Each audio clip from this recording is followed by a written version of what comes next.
The Galactic Council chamber fell silent as Ambassador Chen Wei stood before the assembled representatives of 47 species. The holographic displays around the circular chamber showed star maps, casualty reports, and the smoking ruins of what had once been the proud Zarathian Empire. "Honored delegates," Chen began, her voice carrying across the vast chamber with mechanical precision through the universal translators. "Today marks the end of a name that will never again be spoken in civilized space." The Vorthon representative, a crystalline being whose body chimed softly with each movement, leaned forward. "Ambassador Chen, the Council appreciates humanity's intervention in the Zarathian matter. However, the complete erasure of an entire civilization raises concerning precedents." Chen's expression remained impassive. Behind her calm exterior lay the weight of a decision that had taken humanity 3 standard years to implement. 3 years of methodical, relentless pursuit across 17 star systems. "Let me remind the Council," Chen continued, "of what the Zarathians represented." The holographic displays shifted, showing recorded transmissions from the Kepler colony. Children's screams echoed through the chamber as the footage revealed the systematic harvesting of human civilians for what the Zarathians called neural delicacies. The amphibious Quellan delegate recoiled, his gill slits fluttering in distress. Even after 2 years, the recordings from Kepler colony could silence any room in the galaxy. "The Zarathians didn't simply attack our colony," Chen said, her voice gaining an edge that made several delegates unconsciously shift in their seats. "They broadcast the torture. They made entertainment of it. They sent the recordings to every human world with a simple message: submit, or your children will scream. For our pleasure." The chamber's environmental systems hummed softly as Chen activated another set of recordings. This time it was a transmission from Earth's Global Defense Council, delivered 3 years prior by Director Sarah Kim. "This is our response to the Zarathian Empire." Director Kim's recorded voice filled the chamber. "Humanity says, never again, not to our children, not to anyone's children, never again." What followed had been the most systematically efficient military campaign in galactic history.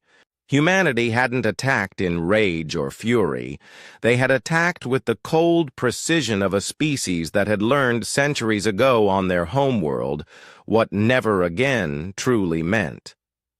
The Altarian delegate, whose species had first contacted humanity 50 years earlier, spoke up.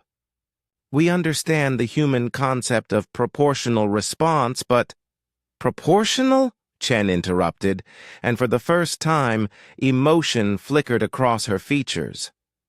"Delegate Toran, with respect, your species has never faced extinction. You've never watched an enemy make sport of murdering your children while demanding your submission. There is no proportion to genocide. There is only prevention." The holographic displays now showed the methodical dismantling of the Zarathian war machine. Unlike the chaotic fury of most galactic conflicts, humanity's response had been terrifyingly organized.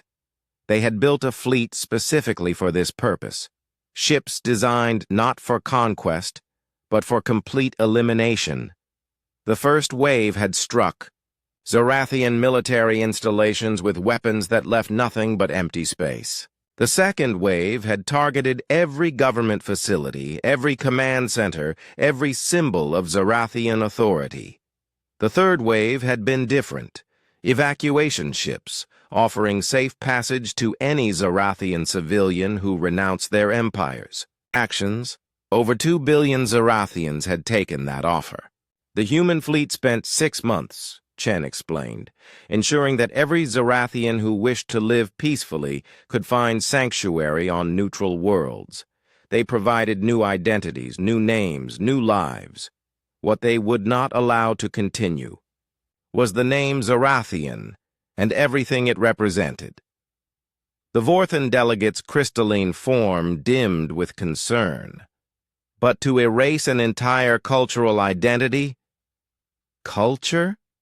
Chen's voice carried a chill that made the chamber's temperature seem to drop.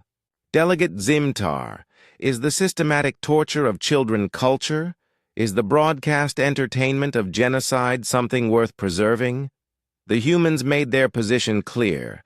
The name Zarathian was synonymous with atrocity. They offered every individual a choice: abandon that identity and live, or cling to it and face judgment. The final holographic display showed the last Zarathian stronghold, their homeworld of Zareth Prime. The planet still existed, now renamed Haven.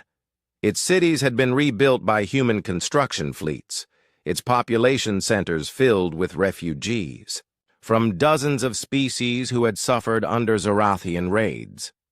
The former imperial palace had been converted into a memorial, not to the Zarathian Empire, but to their victims.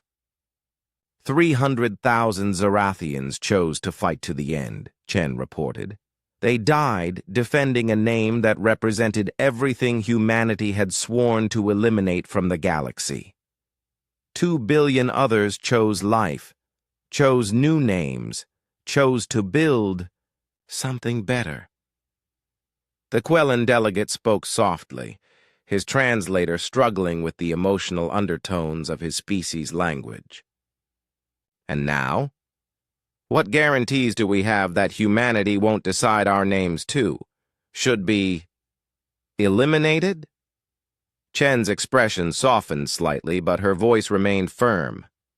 Delegate Krelvash, your people have never made entertainment of torturing children. You've never broadcast genocide as recreation. You've never demanded submission through the systematic murder of innocents. She paused, looking around the chamber. The guarantee you seek is simple. Don't become what the Zarathians were. The chamber fell silent again. In the 3 years since humanity's campaign, every species in the galaxy had quietly reviewed their own military protocols, their own treatment of prisoners, their own standards of warfare. None wanted to discover what humanity might do if they, too, crossed that particular line. Ambassador Chen gathered her materials, preparing to leave. Before departing, she turned back to address the assembly one final time. The galaxy asked why. Humanity said never again with such finality. The answer is in our history. We learned these lessons on our own world, wrote them in the blood of our own people. We know what evil looks like when it calls itself culture, tradition, or necessity. We recognized it in the Zarathian Empire, and we kept our promise. As she walked toward the chamber's exit, her final words echoed through the universal translators. The name Zarathian is gone forever. The lesson remains. Choose your identities wisely. The chamber remained silent long after the human ambassador had departed, each delegate contemplating the cold efficiency with which humanity had erased not just an empire, but the very memory of its name from civilized space. The message was clear. There were lines that, once crossed, led not to conquest or surrender, but to complete eras,